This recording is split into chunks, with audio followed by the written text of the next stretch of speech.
приветствую, это снова Илья и мой канал Антимрак. В этом видео поговорим о том, как общественная система манипулирует человеком через чувство вины.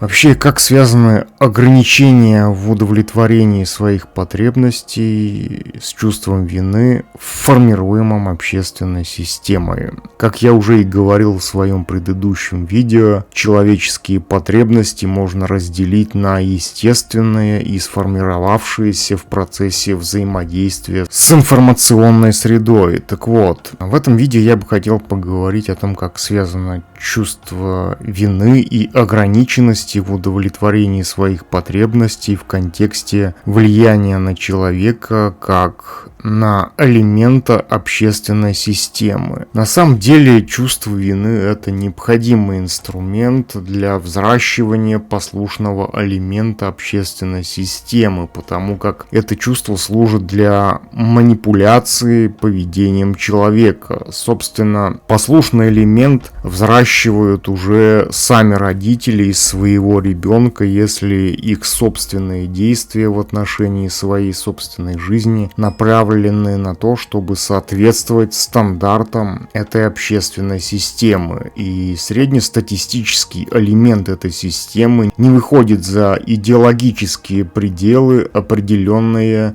ей в его голове. Родись, иди в детский сад, где из тебя будут готовить к тому, чтобы ты стал бесплатным пушечным мясом после наступления 18 лет. Потом школа как система унижения, которая будет учить тебя тому, чему у тебя нет никаких способностей и как следствие желания. Институт, затем работа, на которой ты будешь прозябать до конца своих дней для того, чтобы выплачивать проценты по ипотеке. Собственно, это и есть сценарий усредненного элемента общественной системы. Но на самом деле я не хочу сказать, что существует какой-то один правильный путь для всех, потому что каждый человек сделан из своей индивидуальной совокупности факторов. И мне было бы интересно разобрать в этом видео случаи, когда в человеке взращивается чувство вины, которое ему не позволяет почувствовать собственные потребности, и он проживает в итоге свою жизнь, соответствуя неким общественным стандартам, навязанным его окружением при помощи чувства вины. Например, фраза «армия делает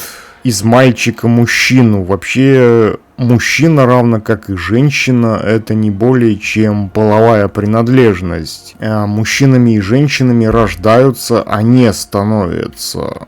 Рождаться на свет мужчине или женщине определяет совокупность природных факторов, определяющих пол ребенка на определенном этапе формирования плода в материнской утробе. И вообще, на мой взгляд, довольно нелепо говорить человеку мужского пола о том, что он может стать мужчиной только после некой армии, потому что, опять же, пол — это всего лишь фактор, определяющийся природой, и довольно глупо пытаться интерпретировать этот факт с точки зрения идеологического художественного описания. Мужчинами и женщинами не становятся, ими рождаются, и никак иначе. Но обыватель, как элемент среды, склонен принимать утверждение о том, что якобы мужчинами становятся без всякого осмысления, потому что он одурманен массовой культурой, которая только и делает, что готовит из него кусок мяса при жизни. Массовая культура формирует его собственную идентичность в его собственном же представлении. И он начинает считать, что он кому-то нужен только в случае, если он посвятит свою жизнь некой социальной роли. Допустим, женщине могут говорить в течение жизни что-то вроде того, что часики-то тикают, и тем самым подталкивая ее к идее рождения детей. Причем это делается без учета желания самой женщины это делать. То есть, с точки зрения ее окружения, она должна рожать, не учитывая свое желание или отсутствие такового, не учитывая ее собственные желания. И когда женщина сталкивается с таким постоянным воздействием со стороны своего окружения, то она начинает воспринимать эту установку, рожать как нечто, что нужно делать без учета своих собственных потребностей. То есть она может и не хотеть иметь детей, но под постоянным явным или неявным прессингом своего окружения она может решиться на этот шаг, к совершению которого у нее нет собственной потребности. Безальтернативность, формируемая в человеке как элементе массовой культуры. На самом деле массовая культура предполагает безальтернативность в том или ином мнении отдельного человека относительно процессов, формирующих общественную среду. Например, когда я езжу на городских автобусах, я так или иначе вынужден слышать музыкальное предпочтение водителей этих автобусов. Как правило, это песни из жанра, именуемого тюремной романтикой, либо же это песни про так называемую любовь. Казалось бы, мои уши могли бы просто завернуться в трубочку и не слышать всего этого, но поскольку я являюсь частью этой среды, я это слышу. Так или иначе. И если бы, допустим, все пассажиры, находящиеся в этом автобусе, выразили бы свое недовольство хотя бы один раз, то этот водитель бы уже никогда не включил бы такую музыку. Просто потому, что это недовольство выразила большая часть пассажиров. Но то, что происходит в автобусе, это и есть проявление массовой культуры, при котором некое производимое конкретным человеком действие воспринимается как нечто якобы незаметное или само собой разумеющееся. Хотя приведенный мной пример показывает, что данное действие по трансляции музыки на весь автобус, опять же, произведено конкретным человеком, то есть водителем автобуса. То есть чувство отсутствия альтернативы формируется в процессе ограничения человеческой реакции на некое действие со стороны его окружения. Например, когда детей изначально рождают с целью, чтобы они кем-то стали. Причем сама идея о том, чтобы они кем-то стали, предполагает становление его частью бездумной массы. И любая идеологическая индоктринация начинается в детстве, когда ребенок не имеет интеллектуальной защиты от воздействия на него своих родителей или других взрослых, являющихся частью этой идеологической среды.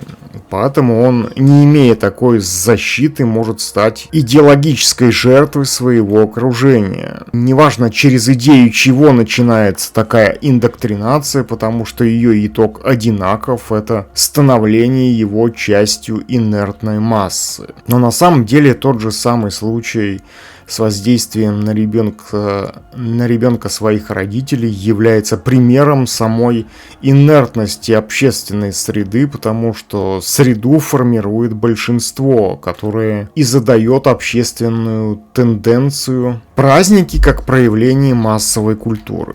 Те же самые праздники являются проявлением массовой культуры, потому как с позиции здравого смысла выделять один планетарный день в качестве некоего идеологического события довольно глупо, но как раз таки именно идеологический смысл и имеет праздник, и как раз таки идеологический смысл и является единственной причиной так называемых праздников. То есть, как мы видим, праздник как проявление массовой культуры предполагает становление человека причастным к нему безотносительно к его критической оценке данного события. Допустим, некто, игнорирующий тот или иной праздник, с позиции массовой культуры должен выглядеть как некий изгой. Если бы, допустим, тот или иной праздник подвергся бы общественной дискуссии, в которой он подвергся критике, то это могло бы возыметь положительный эффект в целом. Но большинство всегда инертно, поэтому оно по умолчанию служит культу праздников, не подвергая их интеллектуальной оценке. И люди, как элементы большинства, машинально следуют шаблонам массового поведения, и в связи с этим те, кто имеет потенциал к собственному мышлению, испытывают некий дискомфорт от нахождения в такой среде. И для таких людей наилучшим решением могла бы стать имитация своей лояльности по отношению к этому общественному культу. Потому что большинство все равно не способно на осмысление такого явления, как праздники. Опять же, можно привести пример психологии как элемента массовой культуры, ставшего потребительским фейком в научной упаковке. Теперь уже интернет-пользователи приобщаются к этому массовому тренду, становясь жертвами мифа о том, что они могут стать какими-то оптимизированными под некие стандарты людьми. И массовая инфосреда незаметно привила им идею о том, что они изначально какие-то неправильные, собственно, как и любая другая информационная индустрия массовой культуры, психология внедряет идею в голову обывателя о том, что он может стать полноценным только тогда, когда он совершит некие машинальные действия. Например, попы рекомендуют молиться 3 раза в день, психологи рекомендуют много часов какой-то так называемой психотерапии, астрологи рекомендуют проконсультироваться у них по вопросу о том, благоволит ли положение планет на совершение того или иного действия. То есть с точки зрения информационных индустрий массовой культуры человек должен директивно принять любую идею, руководствуясь тем, что она изначально является чем-то правильным, только потому что большинство ее принимает. Соседка Зинка ходит к психологу, значит и я пойду. Сосед Васька утверждает, что австрийский генитальный сказочник Фрейд писал научные труды, значит это действительно наука. На самом деле чувство вины, формируемое у человека с детства, это инструмент манипуляции для создания из него очередного бездумного элемента общественной системы. Некоторые родители таким образом самоутверждаются, навязывая своим детям идею их становления кем-либо как единственно правильный путь в жизни. Поэтому важно самостоятельно осмысливать эффект такого воздействия на себя, чтобы не становиться частью бездумного инертного большинства.